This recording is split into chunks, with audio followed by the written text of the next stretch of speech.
우리의 고백이 진실되게 하여 주옵소서. 이 시간 그 주님의 사랑 안에 우리가 거할 수 있기를 원합니다. 오늘 주의 날, 특별히 주의 날로 여기며 주님 앞에 더욱더 거룩하게 지키길 원하는 그 마음으로 하나님께 예배했고, 오늘 이 시간 우리가 다시 모여서 주의 그 은혜 안에 거하고 싶습니다.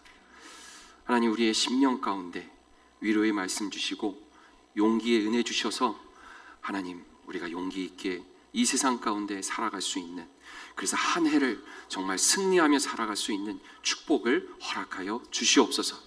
이 모든 것 예수 그리스도 이름으로 간절히 기도하옵나이다. 아멘. 하나님 말씀을 잠깐 우리 화면 보고 함께 읽을까요? 함께 읽겠습니다. 시작. 십자가의 도가 멸망하는 자들에게는 미련한 것이요 구원을 받는. 아멘. 아멘. 옆에 있는 분들 앞뒤로 함께 인사할까요? 은혜 받는 시간 되십시오. 은혜 받는 시간 되십시오. 한 번만 더 아주 의미심장하게 여러분 꼭 말씀해 주세요. 오늘이 마지막입니다. 오늘이 마지막입니다. 여러분 아시죠? 수련의 마지막 날은 은혜 받는 날입니다. 아멘. 항상 뭐 그 공식이 맞는지 안 맞는지는 모르겠습니다만 항상 수련의 마지막 날 역사가 터집니다. 제가 아내를 꼬신 것도 수련의 마지막 날. 아무튼 뭐 이건 아닌 것 같고 뭐 아무튼 역사가 항상 생기는 날은 수련의 마지막 날. 항상 오늘 그 주의 역사가 오늘 밤 우리에게 있게 될 줄 주님의 이름으로 축복합니다. 아멘. 우리 백석교회 오늘 이 신년 사경회에 강사로 여러분 초빙해 주셔서 감사합니다.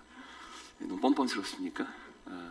제가 광고할 때 아주 훌륭한 강사님 모셔서 말씀 전하신다고 그랬더니 진짜로 몇 분이 근데 강사님 누구세요?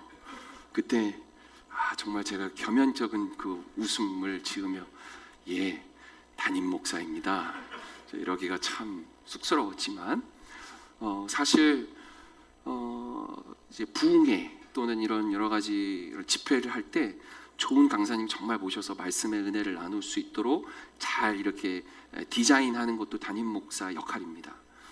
그래서 정말 좋은 강사님들 정말 모셔서 말씀 전하고 하도록 할까라는 생각도 했었다가 제가 생각을 좀 달리 했어요. 뭐냐면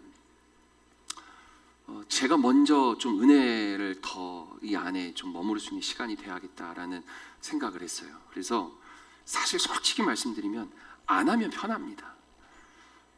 너무 솔직했습니까?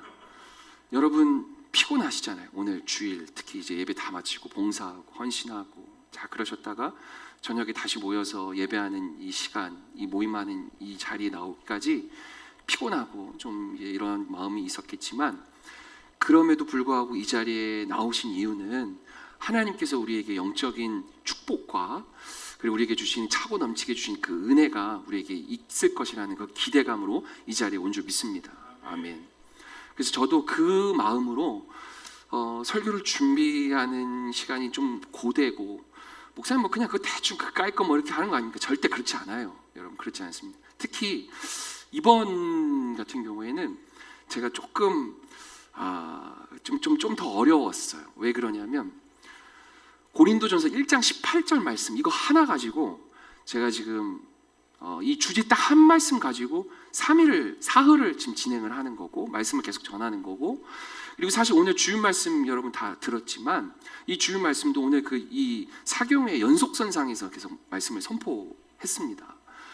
이 똑같은 주제 말씀 하나 가지고 듣는 회중과 청중으로 하여금 지루하지 않게끔 많이 들어본 것 같은데 좀 근데 다른 것 같으면서도 같은 이게 참 어려운 거거든요. 이거를 잘 나름대로 준비해서 한다는 것이 어려웠지만 저에게 주신 하나님의 큰 은혜가 있었습니다. 그리고 그 은혜를 여러분과 함께 나누고자 합니다.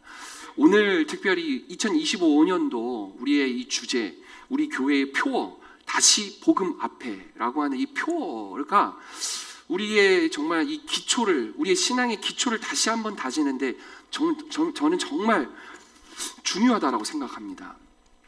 우리가 모든 신앙에서의 출발은 이 복음에서부터 출발됩니다.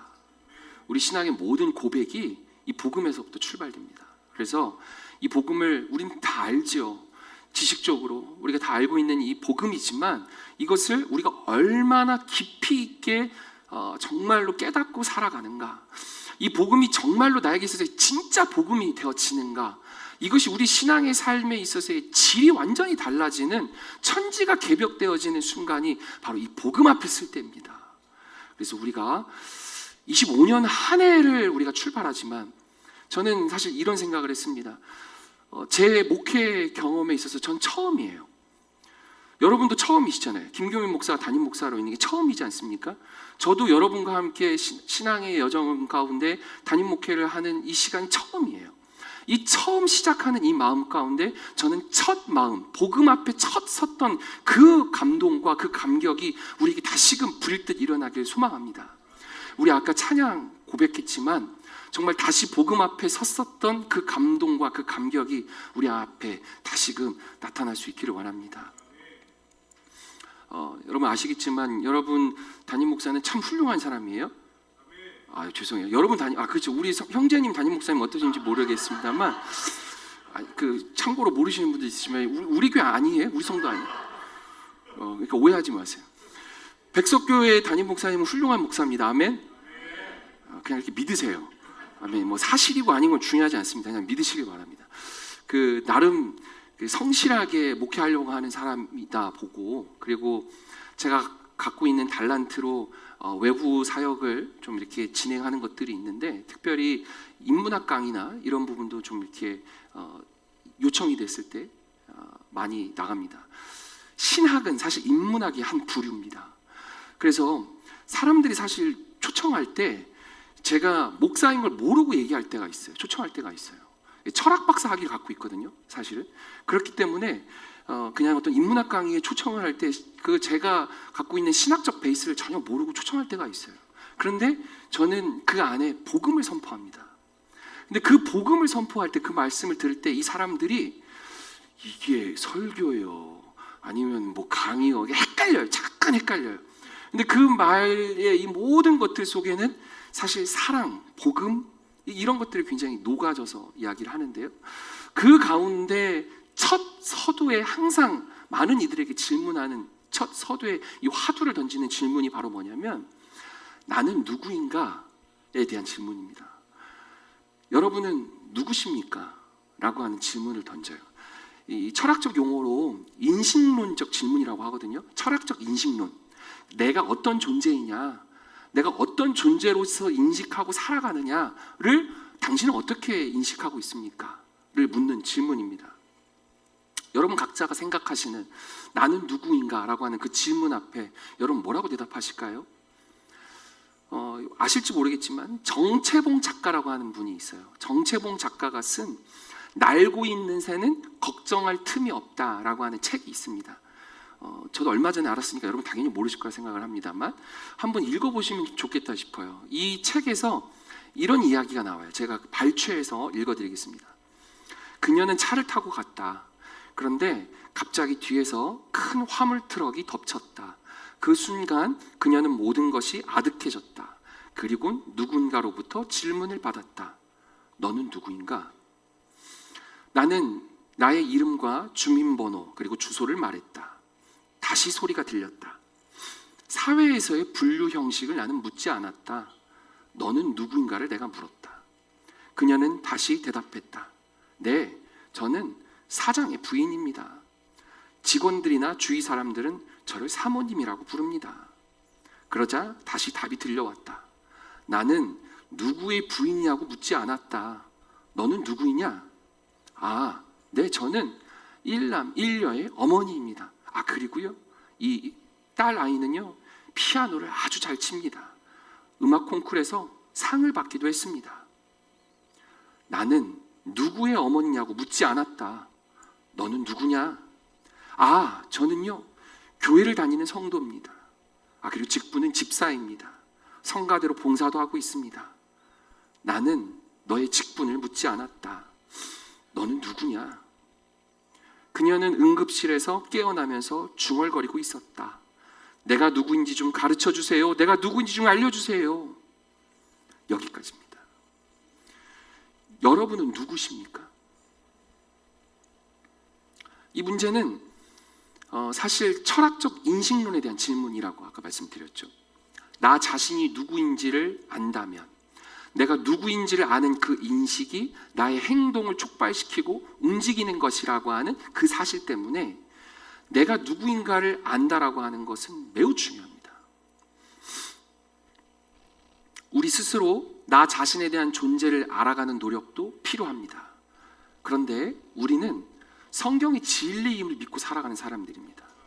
그래서 성경이, 그 말씀이, 하나님이 우리들에게 너는 누구야? 라고 하는 것을 뭐라고 말했는가를 아는 것이 사실은 더 중요할 것입니다. 성경은 나란 존재에 대해서 이야기할 때 대전제가 하나 있습니다. 그것을 우리가 이해하는 데 있어서 반드시 선행으로 알아야 하는 것이 있는데, 그것은 바로 성경이 너란 존재에 대해서 인식하기 위해서는 관계라는 걸 먼저 이해해야 해라고 하는 것을 얘기합니다. 예를 들어서 누군가가 당신은 누구입니까? 라고 물었을 때, 저에게 누군가가 그걸 물었을 때 저는요 백석교회 담임 목사입니다 라고 말한다면 저는 교회라고 하는 공동체적 관계성 안에서 저는 제 이야기를 한 걸 겁니다. 또는 당신은 누구십니까? 라고 물었을 때 저는 두 딸의 아빠입니다 라고 말하는 그 답은 가족적 관계에 대한, 이 가족 관계 안에서의 저의 위치를 저는 설명하고 말한 것일 겁니다. 이 모든 여러분들이 생각했었던 모든 답들은 다 관계 안에서 답이 되어지는 것들이죠. 그런데 사실 성경도 내가 누구인가에 대해서 누군가가 물었을 때 그것을 성경에서 답을 찾고 말한다고 했을 때 성경 역시 이 관계적 측면에서 나란 존재에 대해서 설명하고 있다는 사실입니다. 여러분 잘 아시는 창세기 1장, 창세기 1장은 다 알아요, 우리가. 그렇죠? 여러분 맨날 성경 통독할 때 창세기는 다 읽습니다. 올해 2025년 여러분 성경 통독하시기로 작정하셨죠? 하셔야 됩니다. 여러분 오늘 주보에 자꾸 또 세면 안 되는데 오늘 마지막 날이니까 여러분 12시에 집에 가는 겁니다. 아멘이 없을 줄 알았어요. 그 주보에, 오늘 제가 주보에 뭘 넣어드렸냐면 바른 신앙생활 길잡이, 이게 아닐 거예요. 이 제목이 아닐 건데 그럼 비슷하게 도움을 드릴 수 있는 믿음생활 길잡이예요? 맞아요. 기억력이 좋네요. 그 바른 생활 신앙생활 길잡이라고 하는 걸 같이 넣어서 드렸어요. 혹시 못 받으신 분 있으면 저한테 따로 말씀을 하시면 제가 따로 드리겠습니다. 거기에 보면 52주 동안 우리가 성경 통독을 할 수 있는 스케줄표가 나와 있고, 그리고 우리의 헌금 생활과 우리의 어떤 봉사와 이 모든 사역들에 대한 것을 점검할 수 있는 그 안내를 담은 그것을 제가 안내하는 안내서를 같이 넣어드렸어요. 여러분 우리가 말씀을 함께 읽는 데 있어서, 성경을 통독하는 데 있어서 반드시 우리가 창세기는 늘 읽어요. 그리고 어렸을 때부터 항상 읽으니까 많이 읽었어요. 근데 여러분이 창세기는 한 100독 했을지 모르겠지만 한 레위기는 1독도 안 했을걸요? 진짜예요, 진짜. 창세기 출애굽까지는 재밌습니다. 근데 레위기 가면서부터 여러분들이 막 이제 혼란스러워져요. 여기까지인가 보다. 올해는 여기까지인가 보다. 그리고 다시 좀 이제 이제 여름 좀 지나가고 하반기 이래서는 안 돼. 이래서는 안 돼. 우리 여름 사역도 준비하고 하면서 말씀 봐야 돼. 그러면 또 신약 성경은 그냥 넘어가요. 그래서 마태복음, 마가복음 보다 똑같은 말 계속 나오네? 뭐야 이거? 그러다가 또 덮어요. 여러분 그렇게 20년 신앙생활 하지 않았습니까? 우리 대체로 다 대부분 그렇거든요. 창세기를 압니다. 창세기 1장의 내용이 뭡니까? 하나님이 천지를 창조하신 이야기. 김사랑도 알아요. 다 알아요. 그 이야기는 압니다. 그런데 그 창세기 1장의 내용이 여러분 깊이 있게 우리가 묵상을 해야 되는데, 태초에 천지를 창조하신 이야기가 1장 1절에서 이야기합니다. 한번 암송하겠습니다. 시작. 태초에 하나님이 천지를, 역시 훌륭하십니다. 우리 역시 백석의 성도들은 이 성경을 다 암송하고 있어요. 그죠? 더 이상 묻지 않겠습니다만, 태초에 하나님이 천지를 창조하셨다라고 하는 이 말씀 한 구절이 여러분 믿어지셔야 돼요. 여기서 막히면 끝이에요. 근데 이 태초에 천지를 하나님 창조하셨다라고 하는 창조에 대한 이야기가 그게 그냥 성경에 나와 있는 말씀이 아니고 천지를 창조하신 분이 하나님이심을 여러분 믿을 수 있을 때 신앙이 출발합니다. 저는 항상 제가 얘기하는 게 있거든요. 우리 청년들에게 항상 설명하는 신학적 개념이 하나가 뭐냐면 성서가 성경이 돼야 된다. 이 종이 성경이 그냥 위대한 게 아니에요. 여러분 종이 성경 안 갖고 다녀도 돼요. 괜찮습니다. 그러나 우리의 신앙의 태도, 자세, 그래서 성경을 늘 우린 귀하게 여기죠. 그러나 이 성경, 종이 성경이 귀한 게 아닙니다. 이 종이 성서가 하나님의 말씀을 우리가 읽고 이것을 말씀을 우리가 묵상할 때 이 말씀이 진짜로 내 말씀이 되어지는 거예요. 하나님의 음성으로 들려지는 거예요. 태초의 천지 하나님께서 천지를 창조하셨다라는 그 말씀의 그 글귀 하나가 내 세계가 되는 겁니다. 천지를 창조하신 하나님의 그 말씀의 음성이 나에게 진실되게 오는 놀라운 기적이 나타날 때 우리는 신앙인으로 설 수 있어요. 이 창세기 1장에서 얘기하는 이 천지를 창조한 이야기가 자세히 잘 보면 천지 만물을 다 창조하시고 가장 마지막에 무엇을 창조하십니까? 하나님이 인간을 창조하십니다. 그래서 우리는 온 우주의 모든 살아있는 모든 생명체의 모든 것들을 피조물이라고 얘기하고, 그리고 그 피조물 안에 누가 포함되어 있습니까? 사람이 포함되어 있습니다. 그래서 창세기에서 사실 이야기하고 있는 굉장히 핵심적인, 우리가 반드시 오늘 붙잡아야 될 핵심적인 개념이 나와 하나님과의 관계는 창조주와 피조물이라는 관계입니다. 하나님이 나를 창조하셨다. 이 관계성에서 우리가 출발되어져야 됩니다. 그래서 누군가가 이제 우리에게 당신은 누구십니까? 를 물었을 때 여러 가지 많은 관계성에서 대답할 수 있겠지만 우리가 오늘 반드시 기억하고 놓치지 말아야 할 핵심은 하나님이 나를 지으신 자입니다. 나는 하나님의 피조물입니다. 하나님이 나를 창조하셨습니다. 라고 하는 이 신앙의 고백입니다.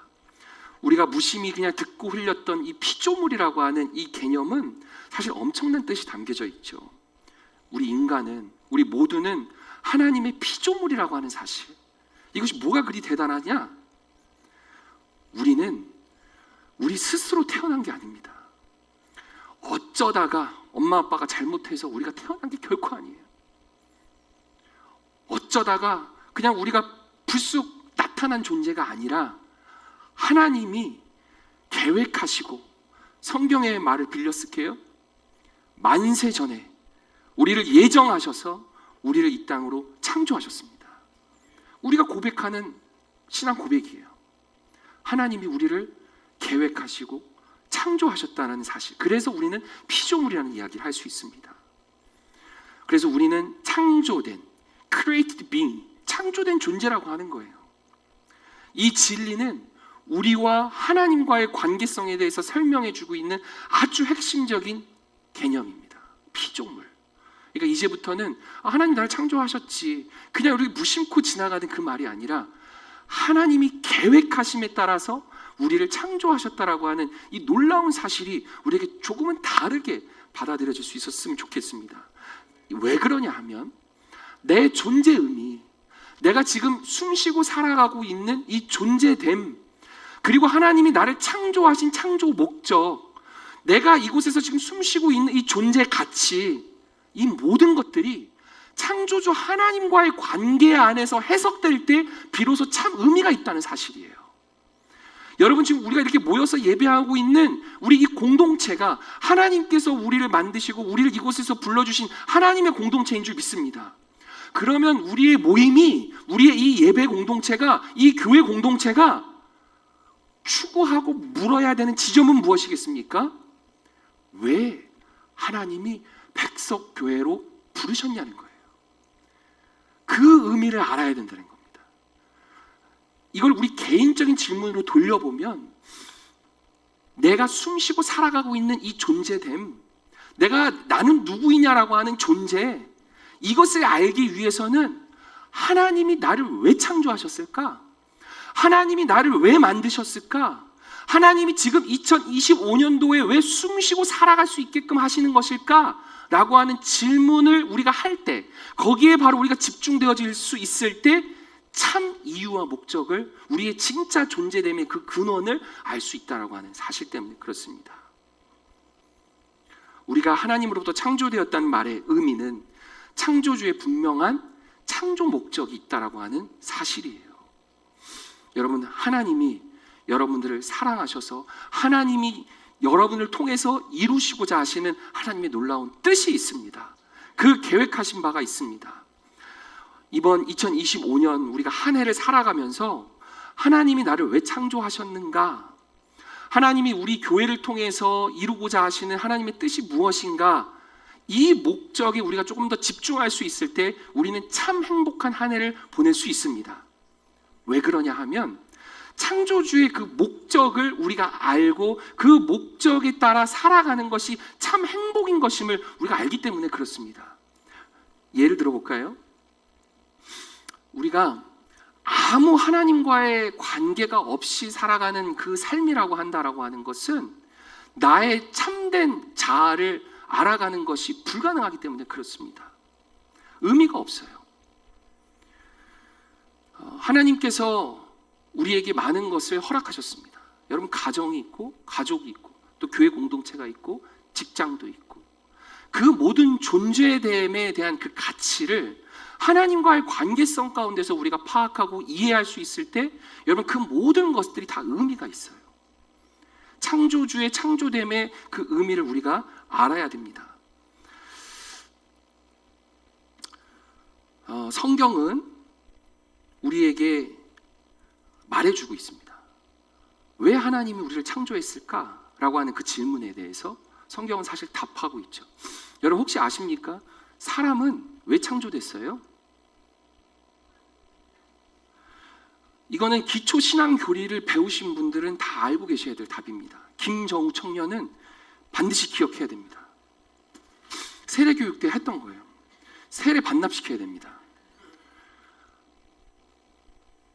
우리가 처음 이야기할 때 공부했던 거예요. 잘 기억해 보세요. 당황하지 말고. 사람을 하나님이 창조하신 창조 목적이 무엇입니까? 1번 교리, 제1번. 사람의 창조 목적이 무엇입니까? 사람의 첫째 되는 목적이 무엇입니까? 웨스트민스터 신앙고백서에 나오고요. 한국 기독교 장로회 우리 교단의 신앙고백서에서도 제1번으로 나와요. 뭐예요? 하나님을 영화롭게 해드리는 것입니다. 하나님을 찬양하기 위해서 우리는 창조되었습니다. 우리 삶의 이유와 존재됨의 그 가치와 목적, 하나님 우리를 왜 창조하셨다고요?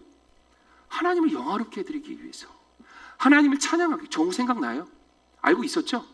근데 말 일부러 안 한 거죠? 교만해 보일까 봐. 그죠? 제가 알아요. 겸손한 우리 정우 청년. 나를 지으신 하나님을 인정하고 그 하나님을 기쁘게 해드리고 영광스럽게 해드리는 것이 우리 삶의 목적이라고 하는 것. 하나님 우리를 창조하신 이유, 목적, 이것을 알고 그 목적에 부합하며 사는 삶이 여러분 가장 행복한 삶입니다. 근데 여러분 잘 동의가 안 되시죠? 문제가 바로 여기에서 발생이 됩니다. 내가 누구인가에 대한 답을 찾아감에 있어서 그리스도인은 그 답을 성경에서 찾습니다. 하나님의 말씀이라고 우리 믿기 때문에. 근데 성경은 우리에게 반드시 얘기해 줬습니다. 우리의 삶의 존재 근원의 가장 큰 목적은 하나님을 영화롭게 해드리는 것이에요 라고 답도 알고 있어요. 그런데 하나님을 영화롭게 해드리는 것이 참 행복한 삶이라고 하는 것에 대해서 크게 동의가 안 된다는 거죠. 하나님의 창조 목적과는 정반대로 우리 인간이 스스로 창조주가 되겠다는 교만함으로 살아가기 때문에 그렇습니다. 하나님은 우리를 로봇으로 만들지 않으셨습니다. 로봇과 가장 대비되는 바로 그 핵심적인 사실은 뭐냐면 우리에게 자유의지를 주셨다는 거예요. 우리에게 인격을 주셨습니다. 하나님은 하나님의 영화로움을 받고 싶어 하세요. 우리에게 찬양받고 싶어 하세요. 그런데 그것이 1 더하기 1은 2이니까 너 앞으로 1 더하기 1이 2인 것처럼 그렇게 찬양하며 살으라라고 우리에게 기계적으로 입력시키지 않으셨어요. 그건 그 의미가 없어요.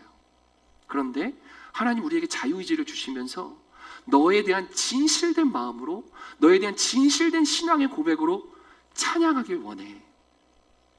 창조주를 창조주됨으로 인정하고 너의 삶의 주인이 하나님 되심을 인정하고 그 삶의 자리 가운데서 하나님, 제가 하나님을 정말 사랑합니다. 제 상황과 여건과는 상관없이 내가 지금 이렇게 숨쉬고 살아갈 수 있음에 대한 이 기쁨과 감사, 하나님 너무 감사합니다. 이 찬양의 고백을 주님께서 듣기 원하신다는 겁니다. 그런데 창세기에서 정확히 알려주고 있는 핵심은 인간이 죄를 짓잖아요. 하나님이 하지 말라고 했었던 생명나무 선악과 건들지 말라고 하는 거 건들잖아요. 그 이유가 뭐였습니까? 하나님이 하나님됨을 인정하며 살라고 했었던 선언이었거든요. 내가 모든 것 다 줄게. 내가 모든 것 다 해줄 수 있게 해줄게. 모든 걸 다 관리하고 너에게 이 자유의지도 줬고 너에게 이 끓어 넘치는 사랑으로 우리와 함께 이 행복한 이 에덴 동산에서 천국을 누리며 살아가자. 영원히 우리 함께 살아가자. 하나님은 모든 것을 다 허락하시면서 단 하나만 요구하셨던 거죠. 우리 관계를 잘 기억하자. 이것만큼은 선 넘지 말자. 이거 하면 안 돼. 이것만 꼭 기억해야 돼. 그러면 너 정령 죽는다. 그 이야기를 하셨던 거죠. 그런데 우리의 마음 가운데 모든 것을 다 허락해 주셨기 때문일까요? 그래서 그랬던 것일까요? 우리의 마음 가운데 내가 신이 되고 싶다. 더 쉬운 말로 표현해 볼까요? 내 인생의 주인은 내 거야. 내 삶의 주인은 내가 결정하는 것이고 내 삶의 모든 것들은 내가 판단하고 내가 생각하고 내가 결정하는 거고 하나님은 옆에서 사이드에서 그냥 좀 도와주세요. 제가 힘들 때 하나님 당신은 내 기도를 들어주는 진이일 뿐입니다. 내가 내 힘으로 조금 벅찰 때 옆에서 좀 거들어 주세요. 모든 영광은 내가 받는 겁니다. 그래도 신앙인인 척하기 위해서 하나님께서 좀 도와주셨습니다 라는 말은 하겠지만 실제적인 나의 삶의 모습은 내 삶의 모든 주권은 나에게 있기 때문에 그 모습이 우리에게 나타났고 그 모든 인류에게 우리가 갖고 있는 이 죄성이 우리 모두에게 있다라고 하는 것을 창세기는 고발하고 있죠. 그래서 성경은 그곳으로부터 말미암아 하나님과의 관계가 깨어졌음을 창세기는 얘기하고 있죠. 그래서 우리는 하나님과 더 이상 그 관계가 멀어져 있는 그 관계를 더 이상 회복하며 살아갈 수 없는 죄인으로밖에 살아갈 수밖에 없는 존재다라고 성경은 얘기하고 있습니다. 그래서 우리가 늘 하는 고백이 있어요. 많은 사람들에게 특별히 저는 여러분들이 정말 이거 꼭 기억하셨으면 좋겠어요. 여러분 전도하실 때 우리 장숙자 집사님, 이효신 집사님, 배경희 장로님, 김영석 집사님 특징이 뭐예요? 전도왕. 그리고 잘 기억하셨네요. 우리 2024년도 송구영신 예배 때 전도상 받으신 분들이에요. 왜 그렇게 부끄러워하십니까? 전도왕, 전도왕. 우리 이효신 집 다시 한번 또 불러드려야지. 이효신 집사님, 김영석 집사님, 배경희 장로님, 장숙자 집사님 전도왕. 몇 명을 했는지는 잘 모르겠습니다만 아무튼 전도왕, 예? 전도왕. 그런데 우리가 전도를 다 이렇게 잘했으면 좋겠는데 전도하실 때 여러분 우리 진짜 좀 이런 방법은 이제 안 썼으면 좋겠어요. 어떻게 많이 하냐면 사람을 만나요. 정말 공을 많이 들여요. 밥 많이 사주고 정말 아낌없이 베풀고 간쓸기 다 내놓고 정말 그렇게 해요. 도대체 여러분 간쓸기가 몇 개인지 모르겠습니다만 다 내놔. 맨날 내놔. 그러고 정말 잘 섬겨요. 잘했어요. 정말 잘하셨어요. 그리고 이제 낚시란 말 좀 그렇지만 우리가 정말 이제 교회로 인도하기 위해서 우리가 이렇게 잘 한단 말이에요. 근데 그때 결정적으로 여러분들이 꼭 하지 말으셔야 될 게 있어요. 언니, 오빠, 아니면 누구야? 그거 알아? 너 죄인이야? 너 죄인이야? 알지? 뭔 소리야? 너 죄인이야. 그래서 예수 안 믿으면 너 지옥 가. 이 먹히는 사람도 있지만 대부분의 현대인은 먹히지 않습니다. 아니 나 거짓말 많이 하고 그래 알긴 알아. 근데 야 면전에다 대놓고 막 죄인이라고 막 이렇게 해서 하시니까 좀 그렇다. 좀 그래. 우리 좀 이제 거리두기 하자. 나 너 좀 다시 봐야 되겠어. 말로는 하지 않겠지만 어려워져요. 쉽지 않습니다. 그런데 예수를 믿는 사람이 우리 신앙 공동체 안에서 나는 죄인입니다. 우리 모두는 죄인이었습니다. 죄인입니다. 아니 지금도 죄인입니다라고 고백하는 신앙의 그 고백과 아무것도 이 개념이 없는 성도에게 예비적 성도에게 다가가서 전도 대상자에게 가서 너 죄인이야. 너 예수 안 믿으면 지옥 가. 예수 천당 부신족 알지? 이렇게 말하는 것과는 다른 개념이에요.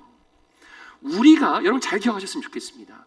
우리가 고백하는 저는 죄인입니다. 죽을 수밖에 없었던 죄인이었습니다. 라고 고백하는 이 의미는 뭐냐면 관계가 하나님과의 나와의 관계가 완전히 틀어져 버려서 이 관계에 대한 측면이 틀어져서 우리는 더 이상 희망이 없는 존재라고 하는 것을 얘기하는 핵심이에요. 그것을 굉장히 압축적으로 우리는 죄인입니다라고 얘기하는 거거든요. 자, 이런 얘기입니다. 우리가 어떤 행위로 말미암아 내가 거짓말을 하고 내가 누군가에게 사기를 치고 누군가에게 착한 일을 하고 이런 모든 행위적인 이야기로 말미암아 그 사람이 죄인입니다 아닙니다를 얘기하는 게 아니에요. 여러분 오해하지 마십시오. 여러분 그게 아니에요. 어린이 친구들 이 도덕적인 어떤 윤리적인 개념도 잘 되어 있지 않은 애들한테 특히 막 유년 유치부 아이들한테 부흥회 한답시고 너 죄인이야. 막 애들한테 막 협박하거든요. 너 회개해야 돼. 맞아요. 다 맞는 말이긴 해요. 근데 그게 저는 정확한 개념을 알려줬으면 좋겠어요. 여러분 그 방식이 아니에요. 성경에서 얘기하는 죄인입니다라는 고백은 뭐냐면 하나님과의 나와의 관계가 완전히 틀어졌음에 대한 것을 얘기하는 거거든요. 내가 하나님과의 이 창조주와 피조물과의 관계, 나를 지으시고 나의 주인은 하나님이십니다라고 하는 이 관계를 나는 더 이상 인정하지 않아요. 내 주인이 무슨 하나님이십니까? 나 그거 인정하지 않는다니까요. 그것이 죄예요. 그것이 죄. 그래서 그런 상태에서 살아가는 모든 행위는 다 죄인 겁니다. 여러분 이 말씀이 이해가 되실지 모르겠어요. 만약에 하나님과의 관계가 완전히 깨어져 있는 상태 가운데서 우리가 하는 모든 선행이라고 하는 거, 착한 말, 착한 행동, 베풀고 나누고 섬기는 이 모든 것들은요 다 죄입니다. 여러분 이해가 되세요? 하나님과의 관계가 깨져버려 있는 그 존재가 행하는 선함이든 그 선한 행동이든 선한 말이든 그 모든 구제든 이 모든 것들은 다 죄란 말이에요. 그게 무슨 말입니까? 그게 어떻게 가능합니까? 이런 예를 들을 수 있을 것 같아요. 한 성도님이 계셔요. 우리 교회 이야기 아니니까 여러분 오해하지 마세요. 예를 들어서 한 교회 안에 정말 꼴보기 싫은 사람이 있어요. 보면 너무 화딱지가 나. 하는 것도 꼴보기 싫고 막 우라통이 터지고 너무 싫어. 그 사람이 너무 싫어요. 그런데 티 하나 안 내요. 내색 하나 안 해요. 그러면서 그 사람하고 같이 봉사도 하고 식당 봉사도 하고 전도도 하고 선한 많은 일을 다 해나가요. 근데 마음속에는 늘 칼을 갈고 있어요. 저 사람 내가 옆에서 같이 이 일을 하고 이 선한 봉사도 내가 다 하지만 한번 걸려봐라. 내가 지금 이렇게 웃으면서 네 옆에서 이거 같이 다 하고 있지만 내가 이렇게 하는 이유는 너 한번 걸려보라. 이거 내가 꼬투리 한번 잡으려고 옆에서 그렇게 하는 모든 착한 행실이라고 쳐봅시다. 여러분 이것은 선한 것입니까? 그 모든 선한 것이 사실은 죄입니다. 결국 이 말은 우리의 삶의 모습 가운데서 이 드러난 행위보다도 그것을 촉발시키는 내재된 존재의 이유와 목적이 사실은 더 중요하다는 것을 말씀드리는 겁니다.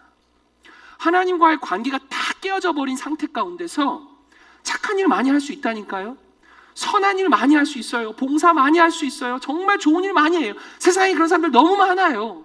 정말 우리보다 선한 일 더 많이 하는 사람들이 얼마나 많이 있습니까?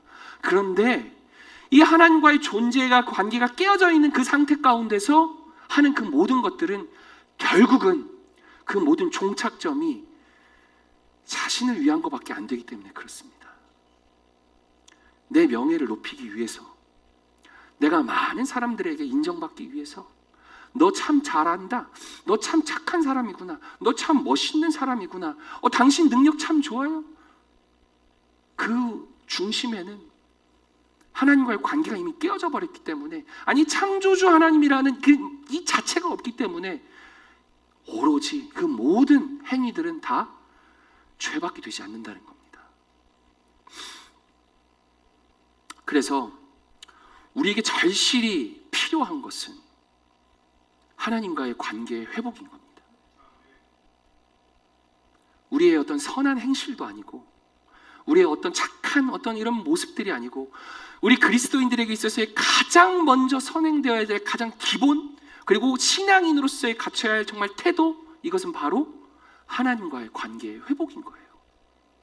저는 여러분이 사람들과의 관계의 회복, 그리고 여러 가지 많은 어려움들 가운데 놓여져 있는 이 갈등들, 이 정말 삶에 있어서의 어려운 숙제들, 이 모든 것을 다 풀어나가는 데 있어서의 가장 중요한 첫 번째 것은 하나님과의 관계 회복입니다.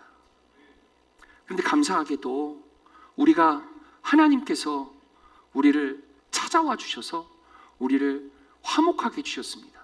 조금 더 솔직하고 정직하게 말씀드리자면 예수 그리스도를 통해서 하나님과의 관계가 화목하게 되었습니다. 사실은 이게 기적이죠. 이것을 믿을 수 있는 게 사실은 기적이고, 이 사실을 깨달을 수 있는 게 기적입니다. 왜 기적입니까? 하나님이 나를 창조하셨다는 것을 믿을 수 있다는 것 자체가 기적인 거예요. 태초에 하나님이 천지를 창조하셨느니라, 하나님이 태초에 나를 창조하셨느니라, 하나님이 나를 지으셨다, 하나님이 지금도 여전히 창조의 질서 가운데서 나를 끊임없이 선한 도구로 하나님께서 창조하고 계시다, 이것이 믿어지는 것이 기적이라는 겁니다. 그 창조됨의 목적에 따라 나도 이제 살아보겠노라고, 그 창조됨의 목적을 내가 이제 알았고, 그 하나님을 영화롭게 해드리기 위해서, 찬양하기 위해서 내가 살아보겠노라고 결단할 수 있는 것 자체가 여러분 기적인 겁니다. 옆 사람들을 보고 잠 깨우시면서 얘기해 주세요. 당신은 기적의 주인공입니다.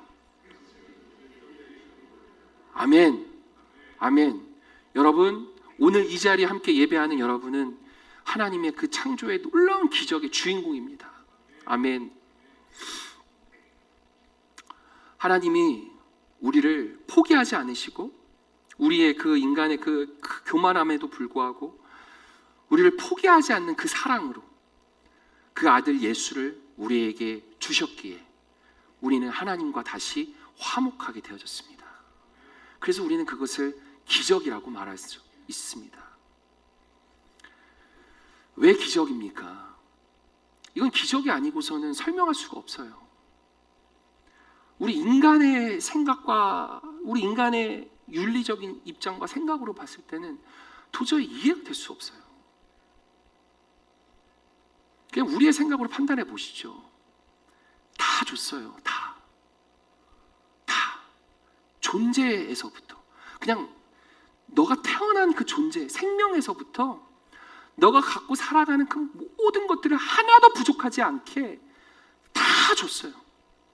모든 걸 다 줬어요. 하나만 기억해줘. 이거 준 거 나야. 이것만 기억해줘. 그 한 가지 부탁이었어요. 그런데 우리는 그것을 배신해버렸습니다. 배반해버렸어요. 여기까지는 이해가 돼요.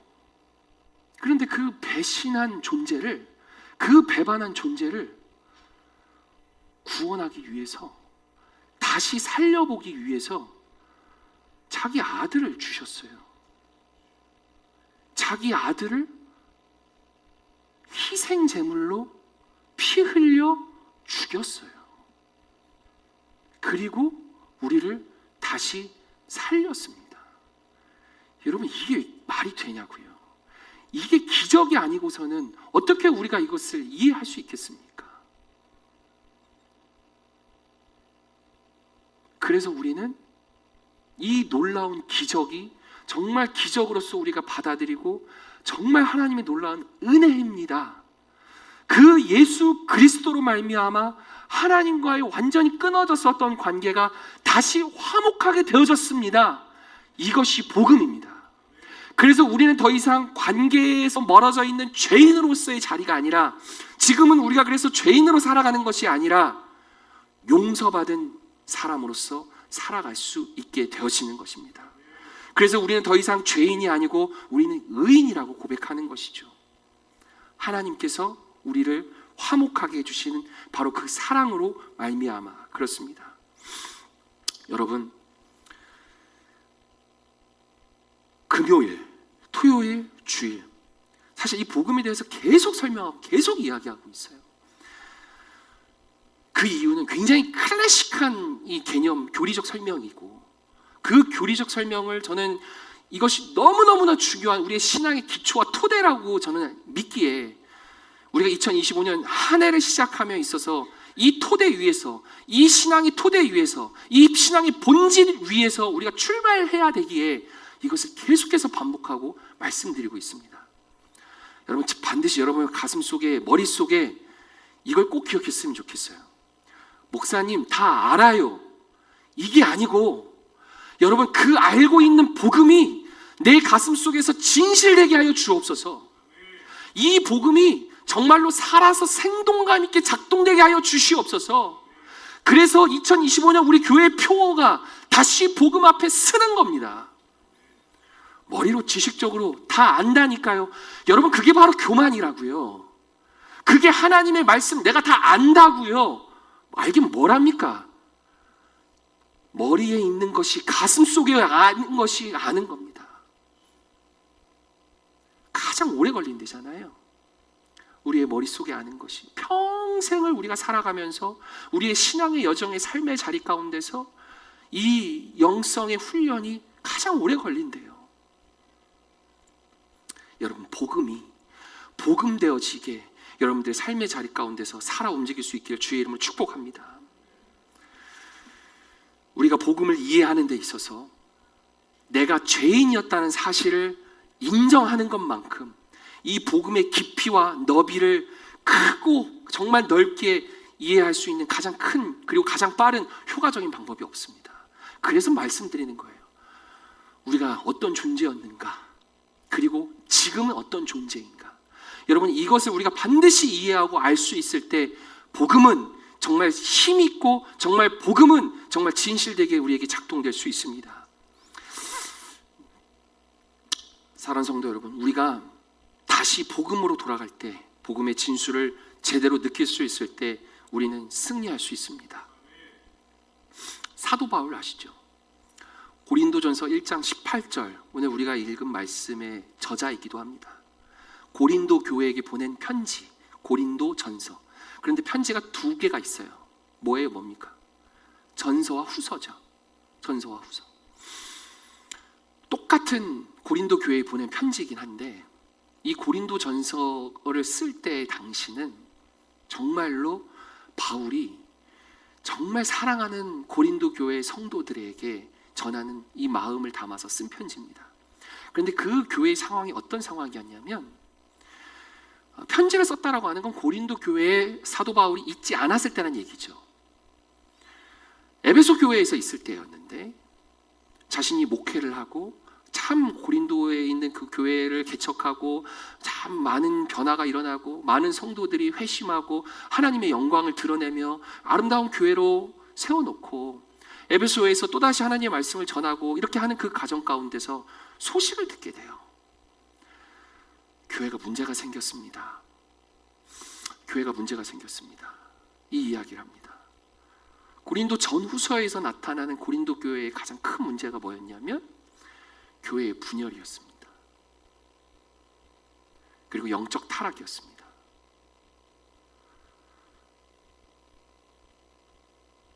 그 질문 앞에서 고린도 교회가 해결해야 할 그 문제 앞에서 바울은 오늘 1장 18절을 얘기하는 거예요. 너희들 지금 환난 중에 있고 고난 중에 있고 갈등 중에 있지. 그러면 복음을 회복해야 된다. 그 이야기를 하는 겁니다. 그 복음을 회복해야만 우리의 마음 가운데 있는 하나님과의 관계에 대한 것을 내가 반드시 다시 한번 인식하고, 맞아, 죽을 수밖에 없었던 자였지. 그런데 헤세드, 포기하지 않는 사랑, 끝까지 포기하지 않는 사랑, 그 헤세드의 사랑으로 우리에게 예수를 보내주셨고, 그 예수로 말미암아 내가 다시 살아난 존재였지. 그것을 경험한 자였지. 그런데 우리가 왜 이렇게 갈등하고 있을까? 그런데 왜 서로가 잘났다고 그렇게 머리 빗대면서 목에 핏줄 세워가면서 왜 그렇게 우리가 싸우고 있을까? 이걸 깨달으라는 거였거든요. 그 깨달음의 진리는 무엇에 섰을 때? 복음 앞에 섰을 때 가능하다라고 하는 것을 바울은 알았던 겁니다. 고린도 교회에서 갖고 있었던 분열의 가장 큰 핵심은 헤게몬이었어요. 그래서 고린도 교회에 갖고 있었던 그 핵심은 4개의 파가 갈라졌었어요. 바울파냐, 아볼로파냐, 네 파냐, 내 파냐, 히브리 파냐, 유대인 파냐, 그리스 파냐. 이 패가 갈라졌어요. 근데 여러분 아시잖아요. 패가 갈려서 싸운다라고 하는 건 너는 무조건 틀렸고 내가 맞는 거야. 너는 무조건 틀렸어. 내가 맞는 거라니까. 너는 잘못됐어. 나만이 맞는 거야. 대화와 타협이 사라지고 인정이 사라져버리는 상황. 근데 여러분 아십니까? 복음 앞에 쓸 때 우리는 그 교만함이 사라질 수 있습니다. 왜 그러냐 하면 나나 너나 우리 모두 다 죄인이기 때문에 그래요. 내가 너보다 좀 잘난 것 같은 생각이 들 때가 있겠죠. 그런데 하나님 말씀 앞에 비추어 봤을 때, 창조주 하나님께서 우리를 비추어 봤을 때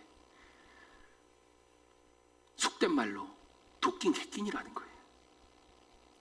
네가 얼마나 깨끗하면 깨끗했고, 너가 얼마나 선했으면 얼마나 선했고, 그런데 거기다 대놓고 정죄하고 핏대 세워가면서 너는 우리 교회 있으면 안 되겠다.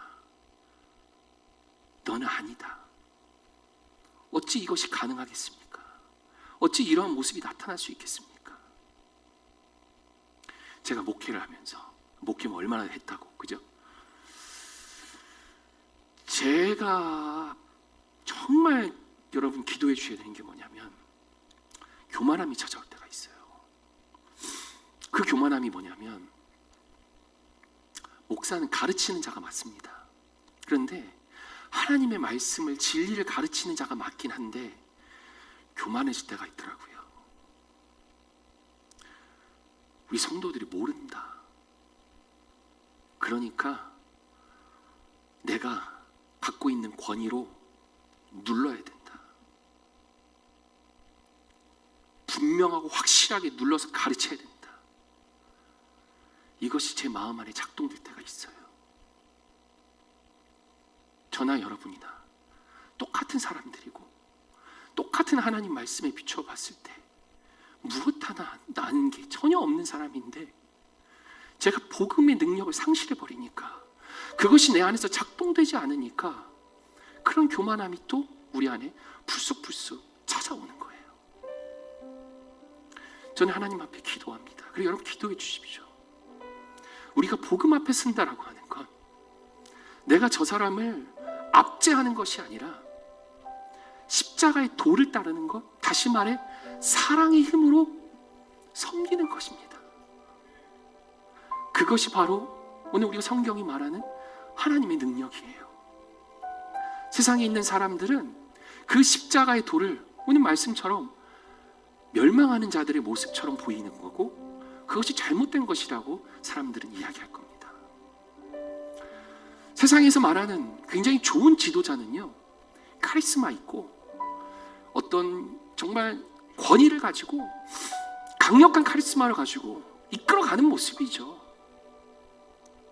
그러나 하나님이 우리에게 알려주신 십자가의 도, 그 능력은 섬기는 겁니다. 제가 이렇게 말하는 게 부끄럽죠. 잘 못 섬기잖아요. 자, 여러분 잘 못 섬기죠. 더 섬겨야 되는데, 더 기도하면서 더 깨져야 되는데, 그래서 하나님께서는 이 복음을 저에게 계속해서 말씀하시는 것 같아요. 교민아, 사랑만이, 이 복음의 사랑만이 진실되게 사람을 변화시킬 수 있는 힘이다. 우리가 의인으로서 살아갈 수 있는 그 힘은 바로 이 복음 앞에 설 때입니다. 구원받은 자로 살아갈 수 있을 때. 지금 이 이야기를 한 사람이 누구라고 말씀을 드렸어요? 바울입니다. 바울도 목사하고 저도 목사니까 또 거의 동급 아닙니까? 어디 갖다 대, 그죠? 어딜 감히 갖다 대. 그런데 바울은 정말 위대한 목회자였던 게 맞아요. 왜 그러냐면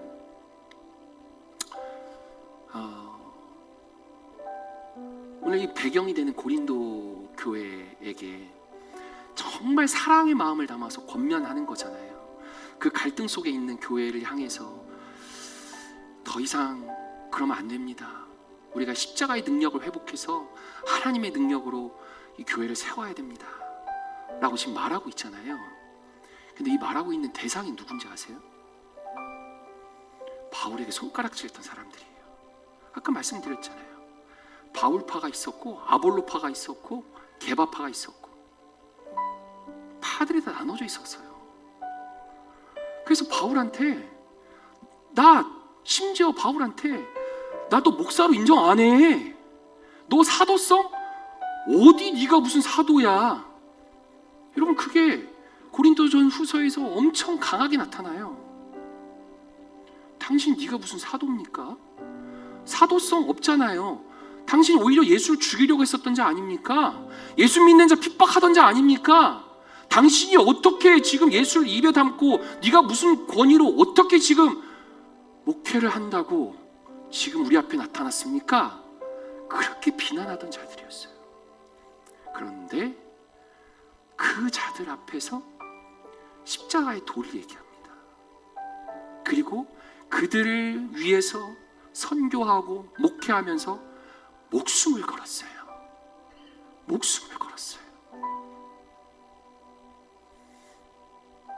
하나님의 능력이 나타났습니다. 여러분, 목숨 걸었다고 하는 게 진짜 목회 열심히 했구나, 그래서 목숨 걸고 목회했구나, 여러분 그 차원이 아닌 거 아시죠? 바울이 스스로 고백하기를 수도 없이 죽을 뻔했대요. 그렇죠? 근데 수도 없이 죽을 뻔한 게 감옥에 갇혀서 죽을 뻔했겠구나, 뭐 힘들었겠구나, 여러분 그 차원이 아닌 거 아시죠? 매 맞아서 죽을 뻔했어요. 매 맞았어.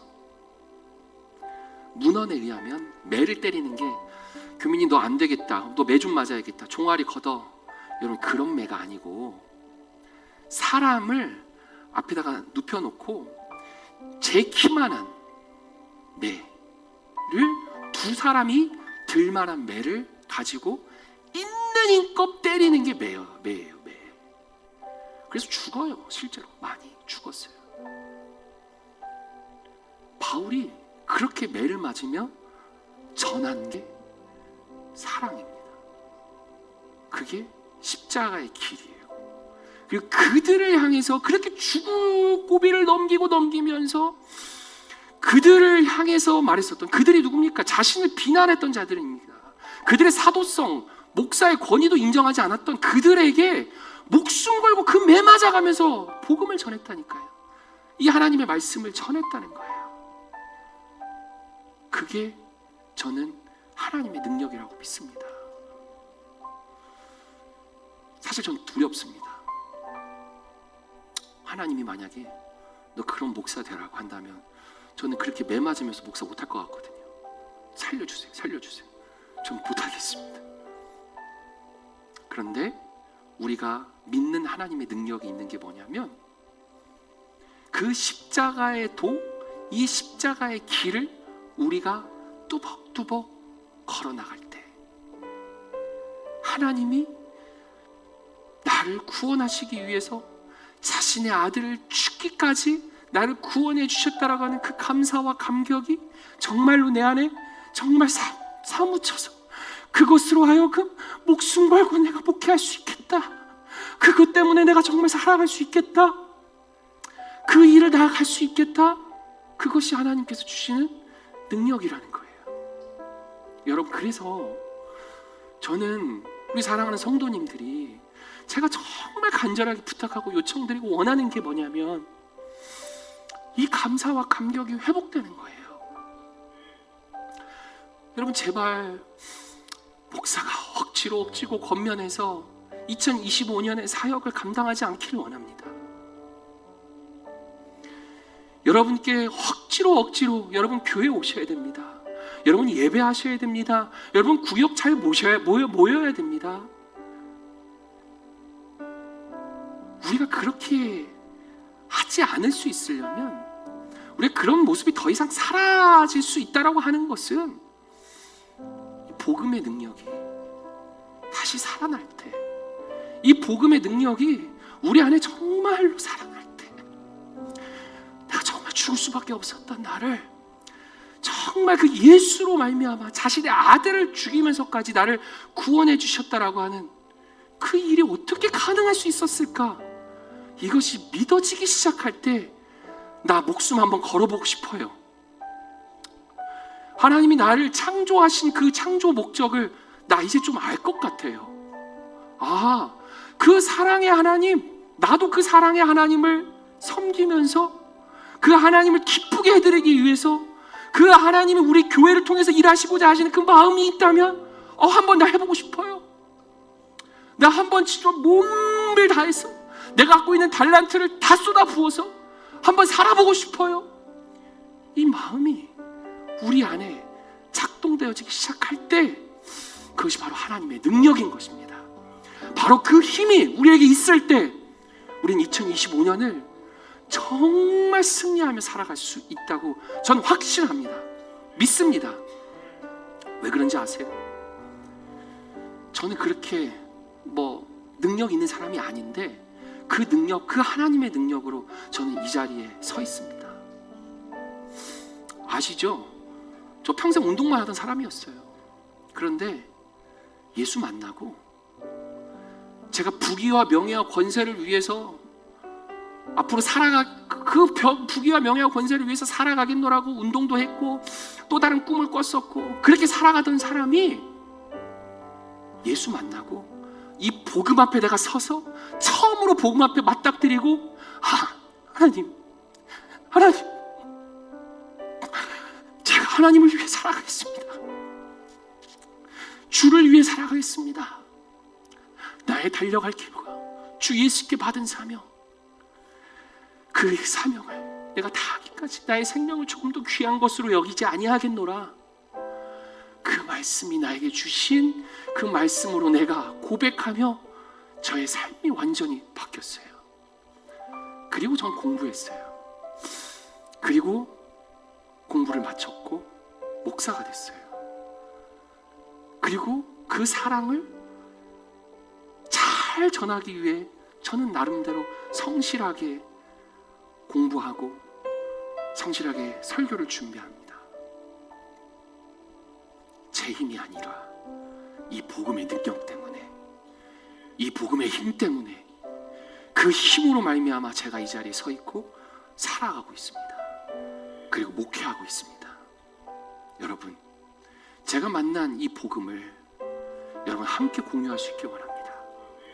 그 힘으로 2025년 함께 동역할 수 있었으면 좋겠습니다. 초치는 얘기 같지만 한 달 뒤에 우리가 언제 그랬냐는 듯이 다시 또 우리의 다시 본성으로 돌아갈 수 있겠다 싶지만 오늘 이 시간은 다시 돌아오지 않습니다. 이 시간 우리가 결단하기를 원합니다.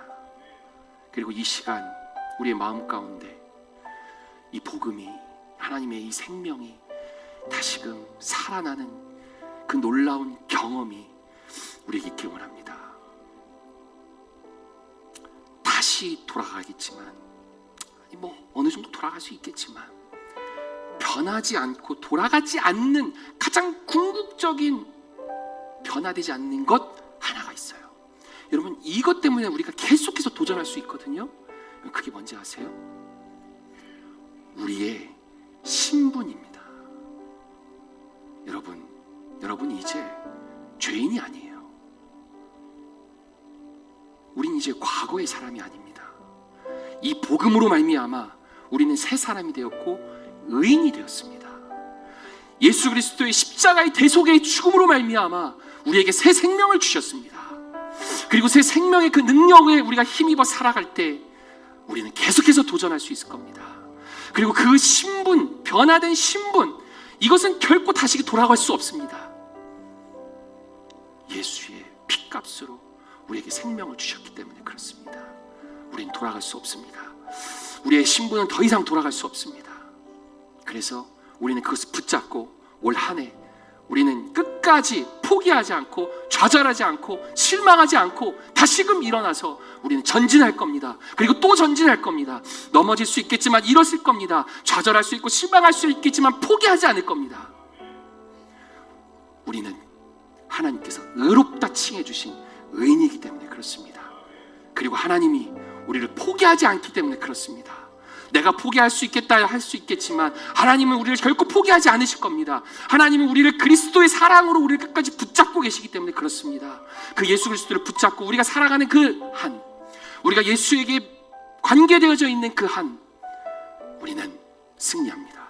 우리에게 영원히 우리에게 주신 놀라운 하나님 나라를 바라보며 믿고 나아가는 그 모든 우리의 삶의 여정 가운데 고난이 있고 아픔이 있고 힘듦도 있겠지만, 육신의 질병으로 아픔도 있겠지만 이겨나갈 수 있는 넉넉한 믿음이 우리에게 있습니다.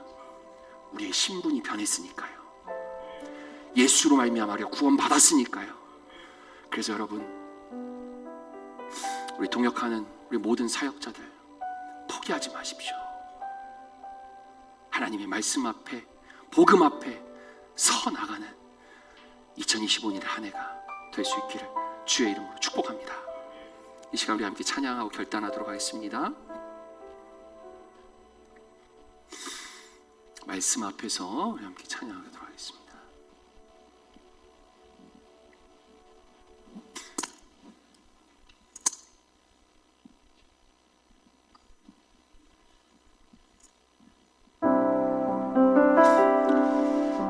우리 계속 반복하는 결단 찬양이죠.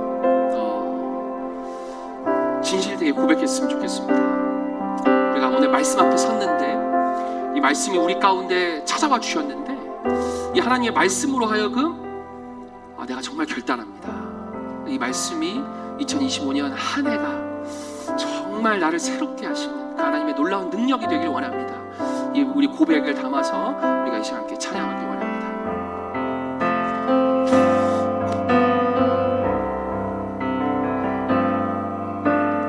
말씀 앞에서